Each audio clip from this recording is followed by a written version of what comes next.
Welcome to today's video where I take a look at this stock looking Vespa P200E, which comes with a twist.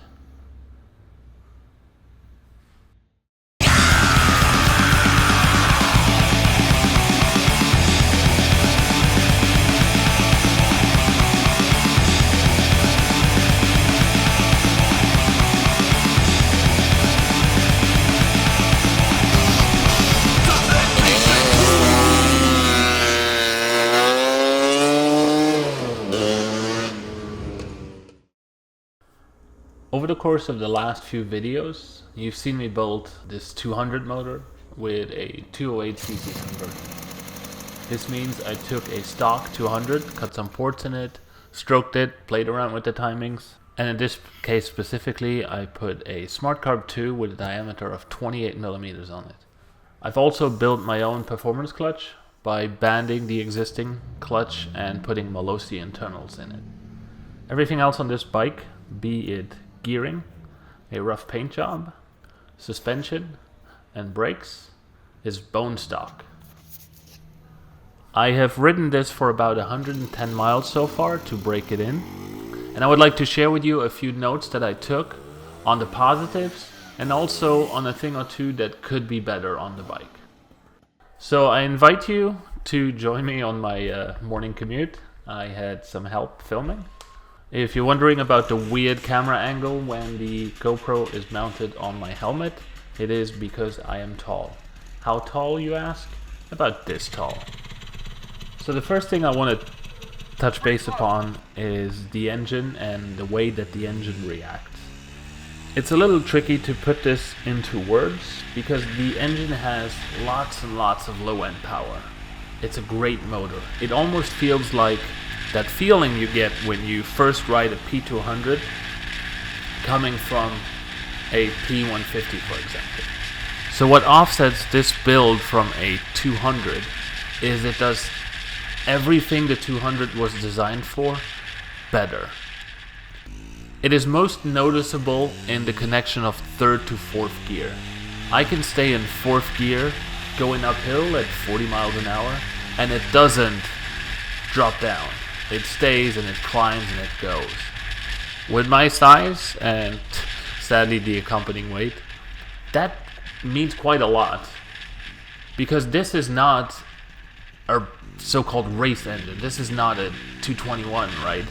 Yet, at any RPM, you just twist the throttle and it'll pick up and it will go.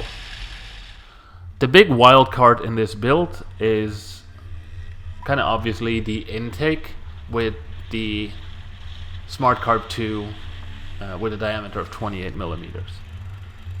The Smart Carb by itself is quite a pricey carburetor, understandably so when you look at the parts that are available from Vespa.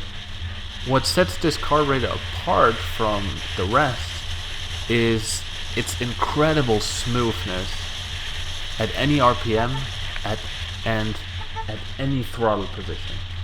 Aside from some tuning at the low end, this carburetor came almost perfectly out of the box.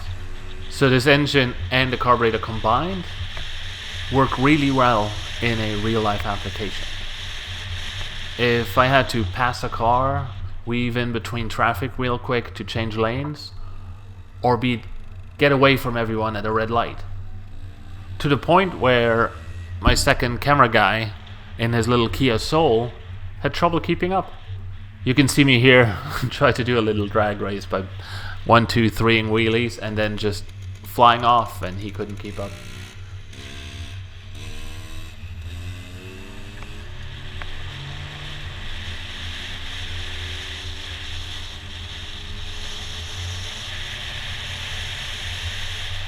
Top speed doesn't really change because we didn't change the gearing. I've really pushed fourth gear just a couple of times when I had the opportunity because this motor is still kind of in braking phase and I didn't want to push it too hard. But the needle would dive beyond 60, and I do want to say that this speedo, something is off with it. It's about 5 miles per hour off. It does kind of rest at 10 miles an hour when I'm standing, so something's up there. But my buddy with his car behind, he was quoting me 60, 65 miles an hour, which is normal for pushing a P200. But it's not normal for someone my size on a P200. So it gets you there. The clutch works great because the plates are moving so freely. And despite it having stiffer springs, it doesn't feel like a chore. And you can really shift quickly and move that clutch in and out without any problem. Another thing I want to mention is that it really felt like this motor improved handling. I know this kind of sounds weird, but for the fact that you have power at mostly every moment, that you don't have to rev match and find the right position when accelerating out of a corner, it is really forgiving, and it plans the bike where you want it when you open that throttle up and try to accelerate out of a turn. But by far the greatest thing about this motor is the sound. Would you just listen to that? So before we end the video, let's talk about the not so good things I want to say with this conversion. And I narrowed it down to about 3 points. Number one, it is not an easy conversion. It takes access to a lot of special tools, a lot of measuring, and a lot of experience. So if you think this exceeds your capacities but you still want it, seek out someone that has done something like this before, like me. You can find the link to my shop down below. Sorry, shameless plug. Another negative is that your fuel consumption will go up. You're not using a 24mm carburetor anymore. You're using a 28. And despite the great design of the Smart Carb, compared to your stock 24, I want to say your fuel consumption will go up. But it all depends on how you ride. If you want that sweet, sweet noise out of the motor, you'll go full throttle a lot, trust me. And lastly, I feel like what's holding the motor back right now to be even more glorious is the flywheel. It could do with a lighter flywheel, or dare I even say, a variable ignition. When I compare other motors I've built that run a variable ignition or a super light flywheel, the snappiness is just insane. I get it, you lose some of that torque uphill, but I would like to compare in the near future, maybe when this bike comes in for a first service, what impact different weights of a flywheel had. So hopefully look out for that in a future video. So to conclude this entire video series, is the 208 worth it? Is this whole labor-intensive conversion worth it? And I want to say yes, it is, but under specific circumstances. Do you have a motor that has blown seals, or your crankshaft's bad, but other things are good? You got a good rotary pad, you got a good cylinder, maybe you just need new piston rings in your cylinder. You can change a crankshaft and do a little work to your cylinder without breaking the bank on parts, and doing this and coming out of it with a far greater engine. So now for the other question, is the Smart Carb 2 worth it?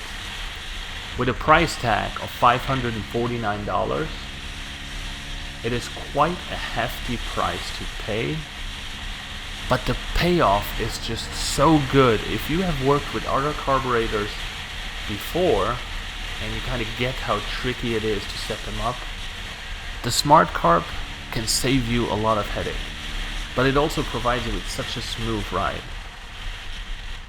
Now, if I was building a motor for long distance riding, for long touring, or for maybe that little red light racing, this is the carburetor I would get. I do believe that it's worth every penny. And I am a firm believer in the Delorto PHBH 30. That's a great carburetor.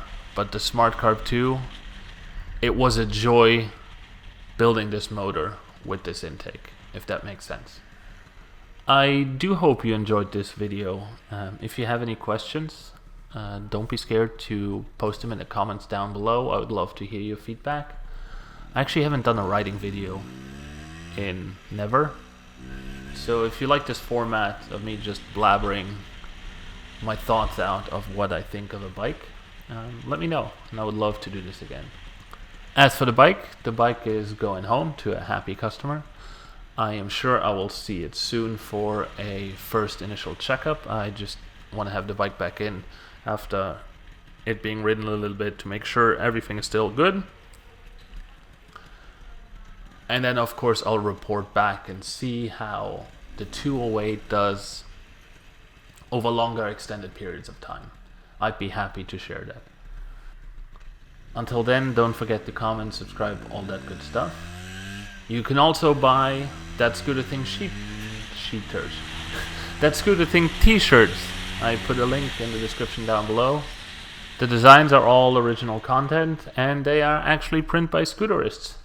So you can support the scene, and you can support me, and you can support the channel by clicking the link down below. Thank you so much, and don't forget to comment, subscribe, all that good stuff, which I already said, and I'll see you next time.